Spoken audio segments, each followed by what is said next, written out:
The following contains discussion of sexism, sexual violence, racism, and the death of a child. I won't be showing you any scenes of assault, but there will be shots of characters reacting to and processing trauma. If these topics are triggers for you, you are still very punk rock and cool, and I love you.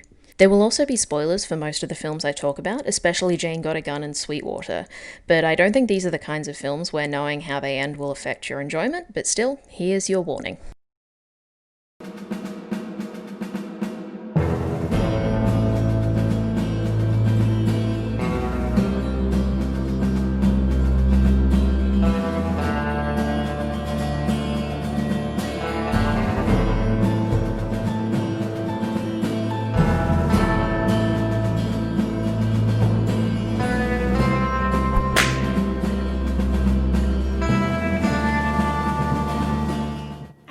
Welcome to another Good Eggs and Bad Eggs. That's a title I'm sure I'll regret one day, but today is not that day. Today is the day I discuss themes, tropes, and ideas that occur across different media examples to show you cases where they're done well and cases where they're done not so well. Today the topic is female-fronted westerns, and that's an area with so few examples that don't actually have to narrow it down much further than that. Specifically, I will be talking about the movie Sweetwater and how it is the film that Jane Got a Gun wishes it could be. Part 1. What is a Western? Most people who have even a passing familiarity with cinema could spot a Western in the wild, but if asked to describe one, would lean on visual tropes and ideas half remembered from Back to the Future 3. Great Scott! I know, this is heavy. And that's fair enough. I was one of those people until a uni subject I was doing did a week specifically on Westerns. The Western genre is really interesting to me because not only does the genre itself have a strange, exploitative, poorly understood history, but it's about a period of time with a strange, exploitative, poorly understood history. I could do an entire video series just on the history of the Western, but I do not have time for that, so what I'm going to do today is give you a history that is exactly as long as I need it to be, and not 1 second longer. The term Western is most popularly applied to films, but it could generally be applied to any piece of media that deals with the American westward expansion of the mid-1800s and early 1900s. The real history of the time period is largely ignored in such media in favour of the mythological setting created and reinforced by each iteration of the genre. If you want to know more about the ways the Western genre fabricated American history, there's an Adam Ruins Everything that covers it really well. In fact, anyway, on a philosophical level, Westerns are usually about the relationship between the individual and society, and between violence and the law. These relationships are often made very explicit because they're being set in a time when society is being built from the ground up. Often the protagonist of a Western is a lone man. He's the cowboy figure who rides into town, solves a problem, and then rides back out again. He is in some way integral to building a society, but he can't join it himself.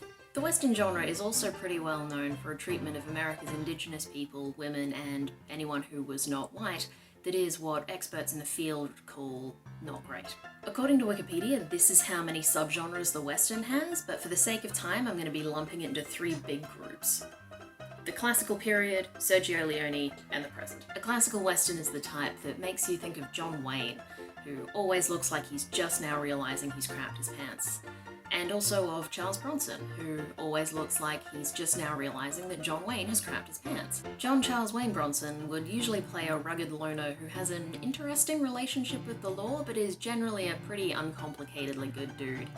I say generally because I know that you're thinking of an example that complicates my whole thing, but like, I really need to keep this short, please. I've seen the searches, I've seen True Grit, I know what's up. This is a man whose violent tendencies might be a barrier to him entering society, but can be channeled into building that society. The classical Western was the hot shit for a while, but then directors started being weird. And if a movie popped into your head right now, I'm willing to bet it's a spaghetti Western directed by Sergio Leone and starring Clint Eastwood. The Dollars trilogy is a classic for a reason, and that reason is that it slaps. Films like these define themselves from their predecessors by being way more violent and calling the morality of the protagonists into question in a way that the classical period generally didn't. The lone protagonist's violent ways are still important to solving the central problem of the plot, but this time you're a lot more worried both about and for the protagonist than you were in the classical period. From the 70s-ish onwards, Westerns weren't so much about a period of history as they were about Westerns. Your modern Westerns, if they're not parodies like Blazing Saddles or Remakes like the Coen brothers' True Grit, yeah, they usually have something to say about the Western genre. Your Unforgivens, your Bone Tomahawks, your, well, Wild Wests, probably. It's been a while. So this brings us to the two films I want to discuss today. These are both films that have something to say about the genre, and what they're saying is, what if there was a woman in it? Part 2. Genre plus woman equals feminism?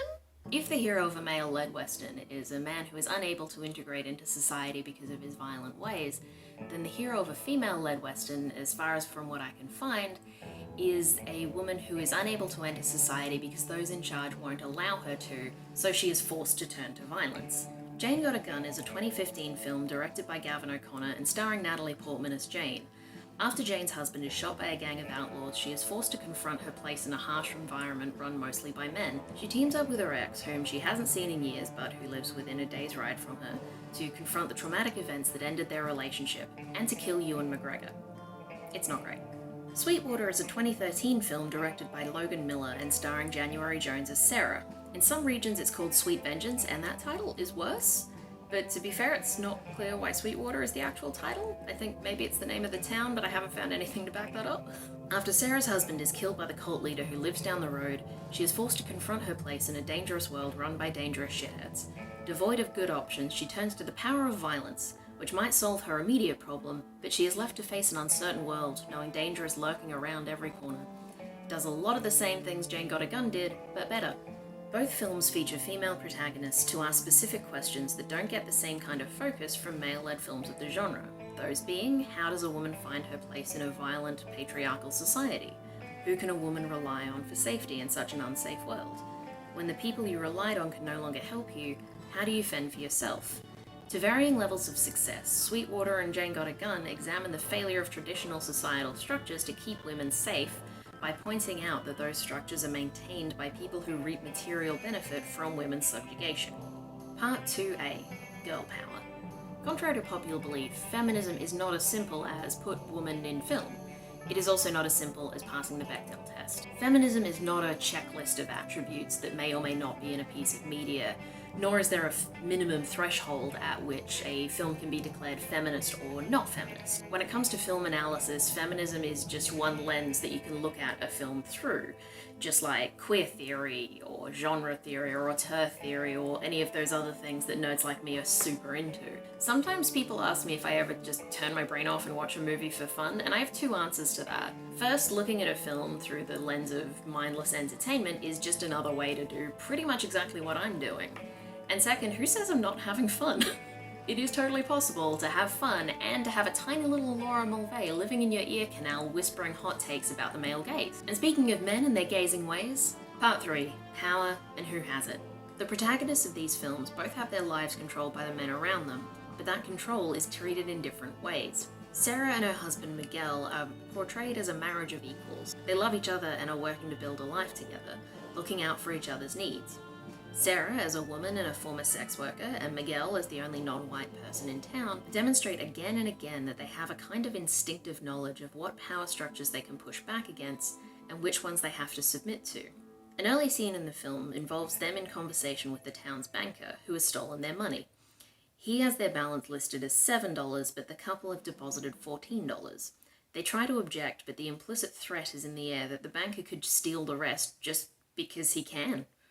He has literal power over them in the form of being in control of their savings, but he also has the confidence that he can hurt them and get away with it, because who's going to believe a sex worker and her Mexican husband? Later that day, the couple shop for supplies at a general store and Sarah tries on a dress. The store owner watches her change through a peephole, but Sarah notices and pokes his eye out with an umbrella.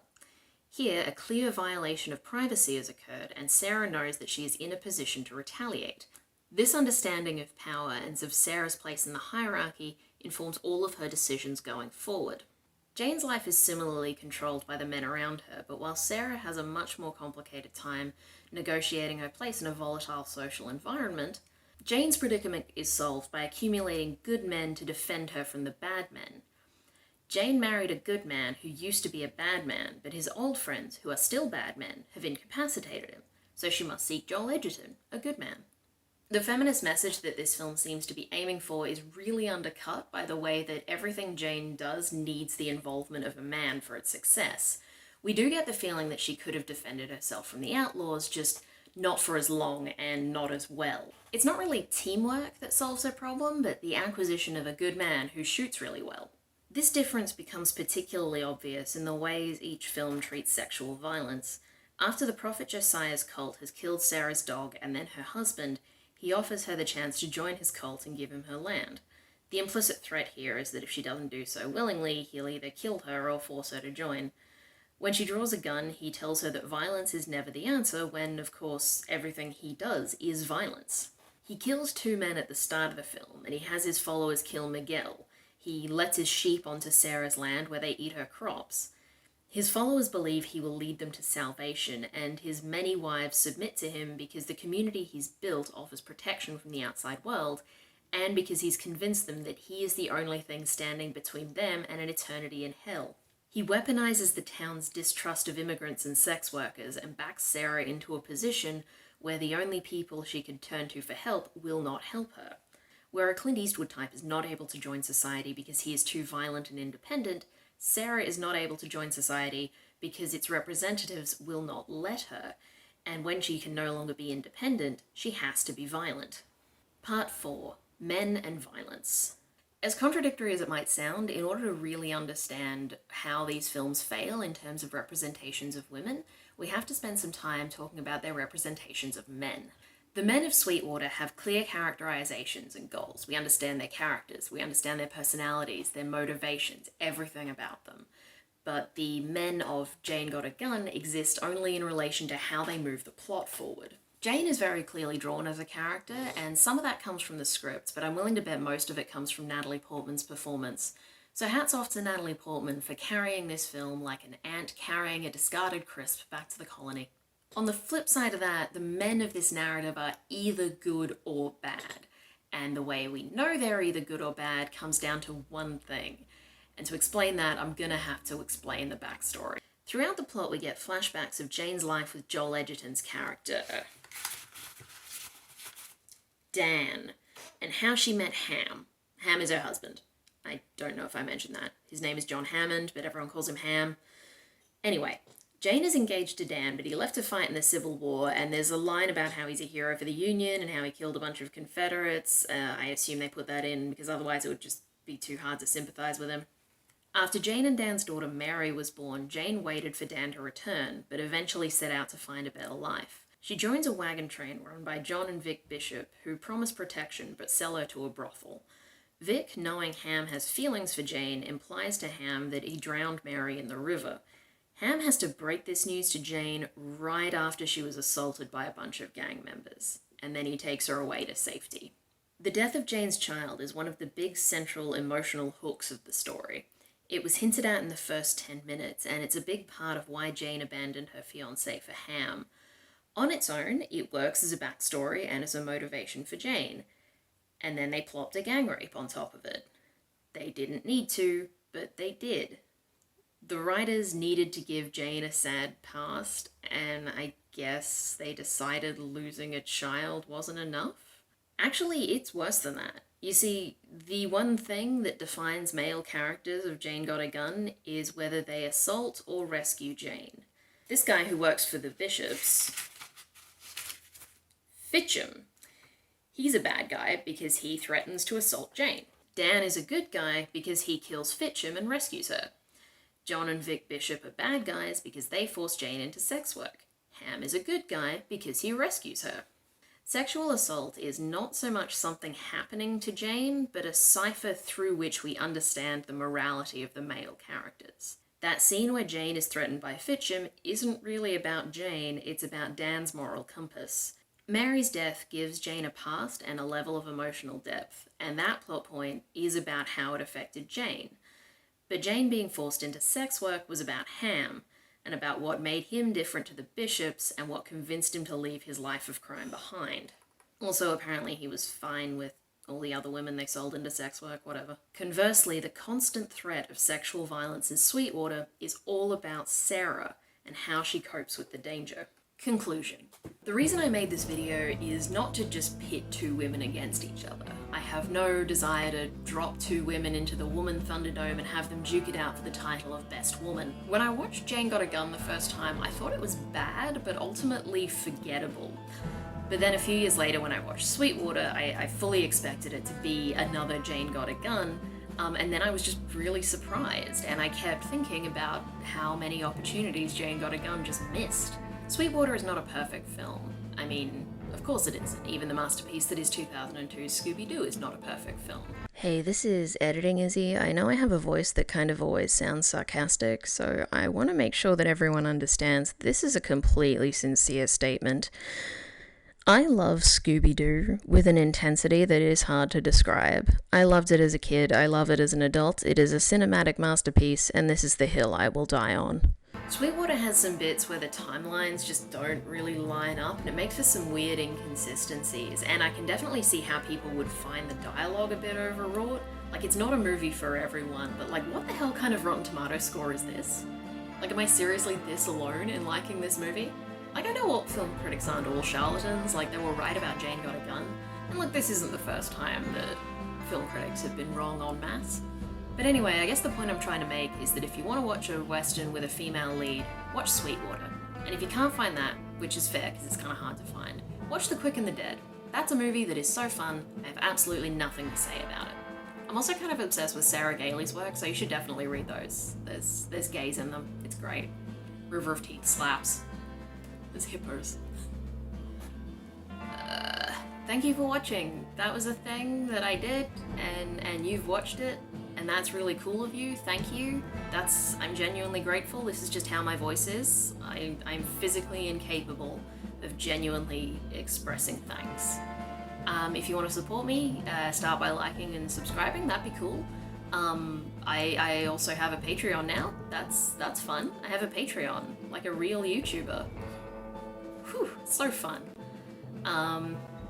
Cool, that's it from me. Say hi to your pets for me.